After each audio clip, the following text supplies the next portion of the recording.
جو اللہ کے عہد کو مضبوط کرنے کے بعد توڑ دیتے ہیں، ان رشتوں کو کاٹتے ہیں جنہیں اللہ نے جوڑنے کا حکم دیا، اور زمین میں فساد پھیلاتے ہیں۔ یہ آیت ہمیں صرف اللہ سے تعلق کے بارے میں نہیں بتاتی، بلکہ ہمارے دوسرے انسانوں کے ساتھ تعلقات کے بارے میں بھی سوچنے پر مجبور کرتی ہے۔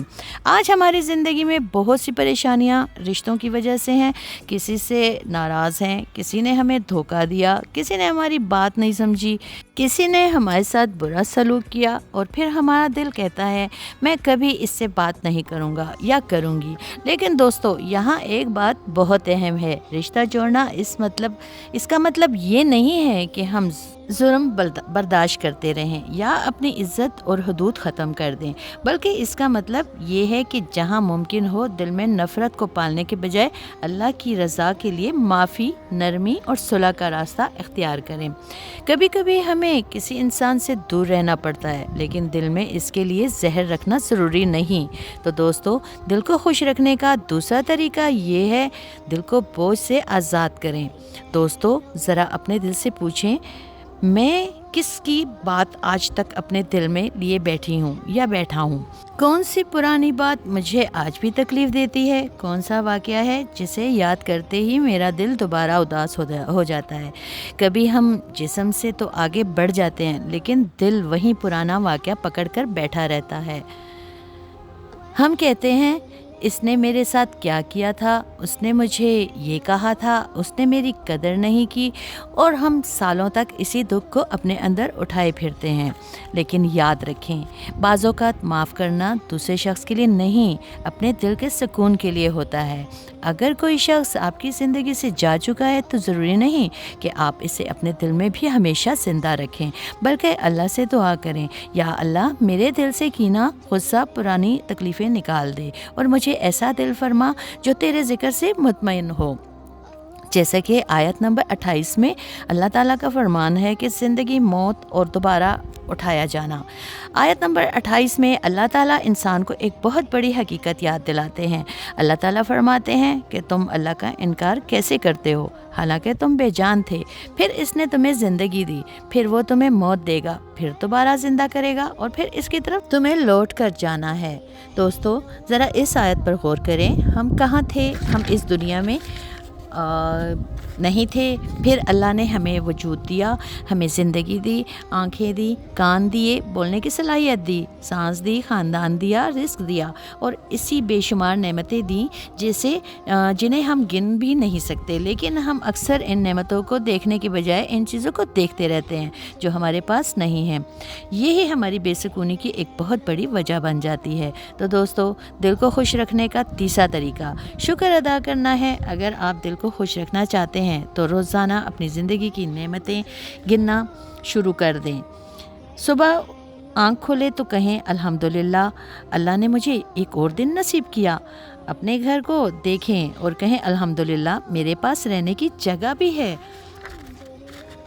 اپنے کھانے کو دیکھیں اور بولیں الحمدللہ، میرے رب نے مجھے رزق عطا کیا۔ اپنے بچوں، والدین، شوہر، بیوی، بہن، بھائی یا دوستوں کو دیکھیں اور کہیں الحمدللہ، میرے رب نے مجھے یہ رشتے عطا کیے۔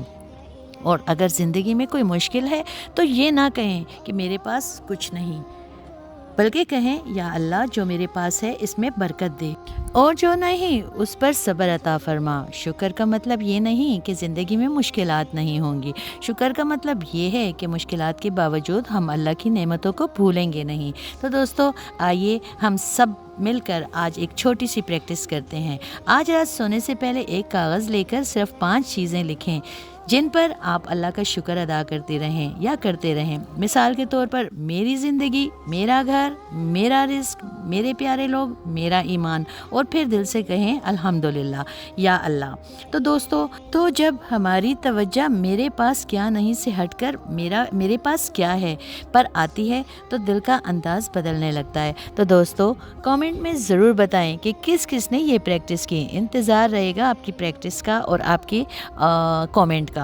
اسی طرح دوستو، اللہ تعالیٰ نے آیت نمبر 29 میں فرمایا ہے کہ اس نے زمین میں جو کچھ ہے سب تمہارے لیے پیدا کیا، پھر آسمان کی طرف توجہ فرمائی اور انہیں 7 آسمان بنایا، اور وہ ہر چیز کو جاننے والا ہے۔ یہ آیات ہمیں اللہ کی تخلیق پر غور کرنے کی دعوت دیتی ہے۔ ذرا باہر نکل کر آسمان کی جانب دیکھیں، سورج کو دیکھیں، چاند کو دیکھیں، درختوں کو دیکھیں، پھولوں کو دیکھیں، بارش کو دیکھیں، ہوا کو محسوس کریں۔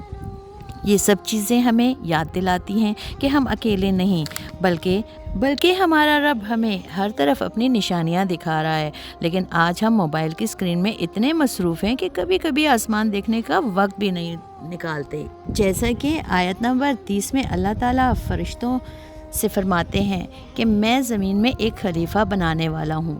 فرشتوں نے عرض کیا، کیا آپ وہاں ایسے کو مقرر کریں گے جو زمین میں فساد کرے گا اور خون بہائے گا؟ اللہ تعالیٰ نے فرمایا، بے شک میں وہ جانتا ہوں جو تم نہیں جانتے۔ دوستو، سورہ بقرہ کی یہ آیت بہت گہری ہے۔ انسان کو زمین پر ایک ذمہ داری کے ساتھ بھیجا گیا ہے۔ ہم صرف کھانے پینے، کمانے، سونے اور دنیا کی خواہشات پوری کرنے کے لیے نہیں آئے، بلکہ ہماری زندگی کا ایک مقصد ہے۔ ہمیں اپنے رب کو پہچاننا ہے، اس کی عبادت کرنی ہے، اچھائی کو اختیار کرنا ہے اور اپنی زندگی کو اللہ کی رضا کے مطابق بنانے کی کوشش کرنی ہے۔ تو دوستو، آئیے جانتے ہیں دل کو خوش رکھنے کا 5واں طریقہ۔ دوستو، یہ شاید سب سے اہم بات ہو۔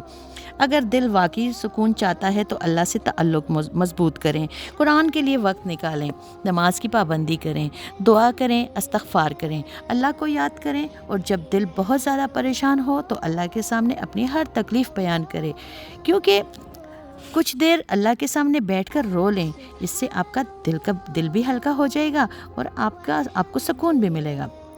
یا اللہ، میں تھک گئی ہوں، تو مجھے سنبھال لے۔ یا اللہ، میرے دل کو سکون دے۔ یا اللہ، مجھے صحیح راستہ دکھا۔ یقین کریں، اللہ سے بات چیت کرنے کے لیے خوبصورت الفاظ ضروری نہیں، ٹوٹا ہوا دل بھی دعا کر سکتا ہے۔ امید کرتی ہوں ویڈیو پسند آئی ہوگی۔ اجازت دیجیے، اللہ حافظ۔